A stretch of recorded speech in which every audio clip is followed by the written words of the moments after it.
Lockdown से पहले गीता के घर का नजारा कुछ ऐसा था कि रोहन ऑफिस जाता था और शिविन स्कूल। जिनके घर से जाने के बाद गीता काम खत्म करके बाकी समय आराम करती थी। लेकिन लॉकडाउन के बाद ऑफिस और स्कूल घर में ही खुल गए और इससे गीता का हाल वो तो आपको देखने में ही मजा आएगा। शिविन, ओ शिविन, महाराज उठने के लिए क्या 21 तोपों की सलामी लेंगे? अरे बिस्तर से बाहर निकल, ऑनलाइन क्लास स्टार्ट होने वाली है। अरे तुम भी हद करती हो, स्पीकर की तरह चिल्लाने की क्या जरूरत है? दिख नहीं रहा मेरी कॉन्फ्रेंस चल रही है। अब कैमरा और स्पीकर ऑन कर रहा हूं, मुझे कोई शोर नहीं चाहिए। इस पर जैसे ही रोहन लैपटॉप का कैमरा और स्पीकर ऑन करता है तभी कुकर की सीटी बजती है। करा लो अब इसे चुप। लॉकडाउन नहीं हुआ, मेरी मौत का फरमान जारी हो गया। दोनों बाप बेटे ने नाक में दम किया हुआ है। ऐसा बोलकर गीता वहां से शिविन के कमरे में पहुंच जाती है, जहां शिविन अभी भी सो रहा होता है। ओ आलसी, अब अगर 5 मिनट में नहीं उठाना तो आज तेरा गेम और यूट्यूब कैंसिल। माँ की बात सुनकर शिविन बिना 1 मिनट गंवाए उठ खड़ा होता है। उठ गया, अभी नहाकर भी आता हूँ। ये नाटक कहीं और, मुंह पर गीला कपड़ा मार और पढ़ने बैठ। शिविन की ऑनलाइन क्लास स्टार्ट हो जाती है, जिस पर गीता उसे वहां बिठाकर रसोई में चली जाती है। थोड़ी देर में उसे कमरे से कुछ आवाज सुनाई देती है, जिसे सुनकर वो कमरे में वापस आती है। हाय राम, तुझे क्लास अटेंड करने के लिए बोला था, कैमरा ऑफ करके बिस्तर पर नाचने के लिए नहीं बोला था। मम्मी मुझे कुछ समझ नहीं आ रहा। आप बाद में पढ़ा देना ना, वैसे भी अटेंडेंस तो लगी गई है। हाँ हाँ बेटा, जरूर बन जा। तू अभी से हम सबका बाप बन जा। अरे नहीं मतलब कहाँ से लाते हो इतना दिमाग, और पढ़ाई करते हुए ये चला कहाँ जाता है? नाइस क्वेश्चन, दिमाग से पूछकर बता दूंगा। शिविन की बातों से परेशान होकर गीता उसे मारने के लिए जैसे ही आगे बढ़ती है तभी वो कमरे से बाहर भाग जाता है। अब शिविन आगे आगे और गीता हाथ में चप्पल पकड़े उसके पीछे पीछे पूरे घर में दोनों घूम रहे होते हैं। इसी बीच वो रोहन के पास पहुंच जाता है और शिविन को मारने वाली चप्पल रोहन के लैपटॉप पर जाकर गिरती है। ओए माँ! मम्मी, अब पापा को चप्पल मार रही हो? वो आज तक के रिपोर्टर, चुपचाप जाकर क्लास अटेंड कर ले, नहीं तो अगली तेरे पीछे लगेगी।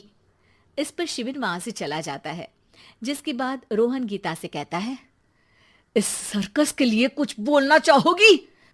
अरे क्या करूं, जब से तुम दोनों घर में रहने लगे हो घर अपने आप ही सर्कस बन गया है और मैं तुम्हारी नौकर। कभी बेटी को संभालो तो कभी बाप के नखरे उठाओ। इन्हीं सब उथल पुथल में दिन बीतते रहते हैं, जिसमें हर रोज घर के अंदर कुछ नया सियप्पा खड़ा मिलता है, जो ज्यादातर शिविन और रोहन के ऑनलाइन स्कूल और ऑफिस से रिलेटेड ही होता है। एक सुबह, शिविन चलो उठ, आज की क्लास जल्दी है। कैमरा ऑफ करके आप अटेंड कर लो। अरे ऐसे छित्तर पड़ेंगे, दादी नानी सब एक साथ याद आ जाएंगी। गीता की लाख मशक्कतों के बाद क्लास तो खत्म हो जाती है, लेकिन उसके बाद शिविन फोन इस्तेमाल करते हुए इंस्टाग्राम रील बनाने लगता है। रसोड़े में कौन था? तुम थी, मैं थी, कौन था? कौन था? हाँ, मैं गरीब हूँ, मैं गरीब हूँ। अरे ओ गरीब के बेटे, आजा, मैं बनाती हूँ तुझे गरीब। मैं बताती हूँ रसोड़े में कौन था। पढ़ाई करने बोलो तो इनकी माँ मर जाती है, और ये पागलपंतियां जितनी मर्जी करा लो। गीता शिविन को डांट रही होती है, तभी रोहन बीच में बोल पड़ता है, अरे बच्चा ही तो है, इतना गुस्सा क्यों कर रही हो? बेटे का साथ देने की इसी एक कोशिश में अब शिविन के साथ साथ रोहन भी गीता के गुस्से की सूली पर चढ़ जाता है।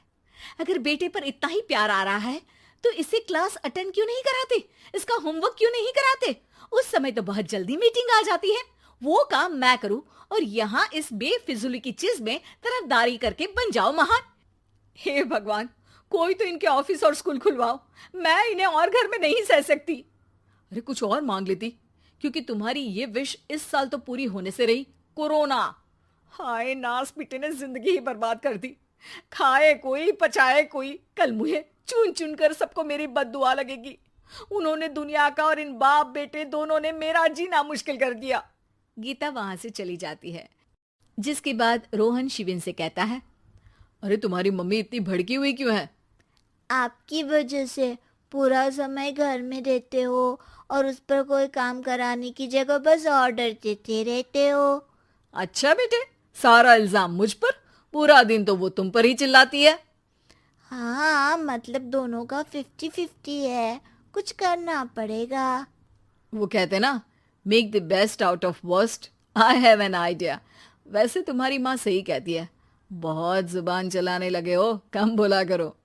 अगली सुबह रोहन और शिविन अपनी गलती को सुधारने के लिए गीता के उठने से पहले घर का आधा काम खत्म कर देते हैं, जिसे देखकर गीता खुश हो जाती है और फिर बाकी बचा काम वो तीनों मिलकर पूरा कर लेते हैं। जिसके बाद अब वो सब मिल बांट कर हर काम में एक दूसरे की मदद करते हुए लॉकडाउन का मजा लेने लगते हैं।